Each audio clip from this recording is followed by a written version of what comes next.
Hello guys, আসসালামু আলাইকুম। কেমন আছেন আপনারা? আলহামদুলিল্লাহ, আমিও ভালো আছি। দেশে দেশে বাইরে থেকে যে যেখান থেকে দেখছেন সবাইকে জানাচ্ছি প্রাণঢালা ভালোবাসা। ভিডিও শুরুতে সবাইকে রিকোয়েস্ট করছি, প্লিজ একটি লাইক করে দিন এবং ভিডিওটি কন্টিনিউ করুন, আশা করি ভালো লাগবে। আজকে চিংড়ি মাছের মালাইকারি রান্না করব। তো চিংড়ি মাছের মালাইকারি কীভাবে রান্না করব সেটাই প্রসেস দেখাচ্ছি আপনাদের। তো চিংড়ি মাছগুলো আমি ভালো করে কেটে নিলাম। চিংড়ি মাছের মাথার উপর যে ময়লা, পিঠে যে একটা রগ থাকে, সেটি কিন্তু ভালো করে পরিষ্কার করে নিয়েছি। তারপর আমি আদা, রসুন, লবণ, হলুদ মিক্স করে আমি ভেজে নিচ্ছি।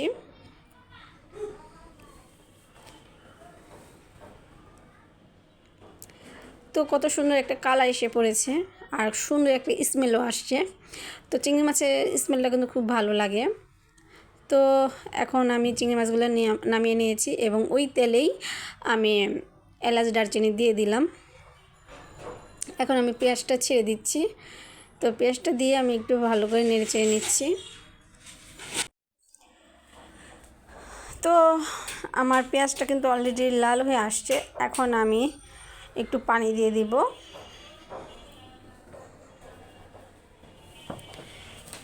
তো পানি দিয়ে দিলাম। এখন আমি সব রকম মশলা দিয়ে দিব। তো মশলাগুলোতে আমি প্রথমেই লবণ দিয়ে দিচ্ছি। তো আপনারা পরিমাপ মতো লবণ দিয়ে দিবেন। তারপর আমি জিরা গুঁড়ো দিয়ে দিলাম, ধনিয়া গুঁড়ো দিয়ে দিচ্ছি, আদা রসুন পেস্ট দিয়ে দিচ্ছি। তো একটু প্রয়োজন হবে আদা রসুন, তো দিয়ে দিলাম। এখন আমি একটু নেড়ে চেড়ে নিচ্ছি। এটা টক দই, তো আমি টক দই দিয়ে দিচ্ছি। তো আমি একটু নেড়ে চেড়ে নিলাম, টক দই দিয়ে ভালো করে আমি নেড়ে চেড়ে নিলাম। এখন আমি কাঁচামরিচ দিয়ে দিচ্ছি। এখানে কিন্তু আমি এক্সট্রা কোনো হলুদ বা মরিচ দিব না। এখন আমি পাউডার দুধগুলো গুলিয়ে নিব পানি দিয়ে। ভালো করে আমি দুধটা আগে থেকেই গুলিয়ে নিচ্ছি। তারপর দিয়ে দিলাম টমেটো কেচাপ।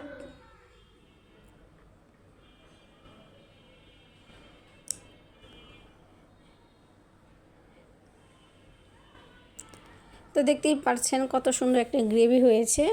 এখন আমি চিংড়ি মাছগুলো দিয়ে দিব। আমি কিন্তু কোনো রকম হলুদ কিংবা মরিচ কিছুই দিইনি। এই যে আমি প্রথমেই হলুদ দিয়ে আমি মাছগুলো ভেজে নিয়েছিলাম, তো সেইখান থেকে একটু সুন্দর একটা কালার আসবে। আর এক্সট্রা কোনো হলুদ মরিচ দেওয়ার প্রয়োজন নেই। আপনারা চাইলে দিতে পারেন, কিন্তু আমি দিচ্ছি না। আমি আবার গোলমরিচ দেব, তাই ওই জন্য একটু ঝালটা ঠিক হবে। তো প্রয়োজন মতো আর এক্সট্রা গুঁড়ামরিচ দেব না, এই কারণেই দিয়ে দিলাম আমি দুধ। তো আমার গুঁড়া দুধ দেওয়া হয়ে গিয়েছে। এখন আমি একটু কাঁচামরিচ ফালি করে দিয়ে দিচ্ছি। দেখতেই পাচ্ছেন কত সুন্দর একটা কালার আসছে। এখন আমি গরম মশলা একটু উপর দিয়ে দিচ্ছি। খুব সুন্দর একটা স্মেল আসছে। এখন আমি একটু ঘি দিয়ে দিচ্ছি। আপনাদের যদি ঘি থাকে অবশ্যই দিয়ে দিবেন, তাহলে খেতে আরও ভালো লাগবে।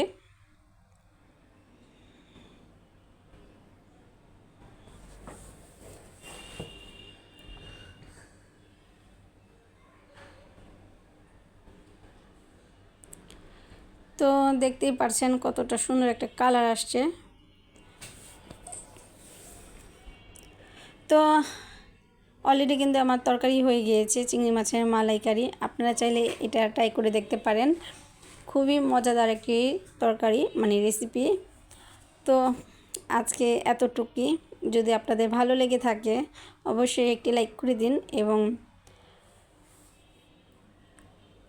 যারা অলরেডি সাবস্ক্রাইব করে ফেলেছেন অসংখ্য ধন্যবাদ। আর যারা করেননি অবশ্যই সাবস্ক্রাইব করে ফেলবেন। আপনাদের ভালোবাসা, অনুপ্রেরণা আমাদেরকে এগিয়ে নিতে সাহায্য করবে। তো আজকে এতটুকুই। আল্লাহ হাফেজ, আসসালামু আলাইকুম।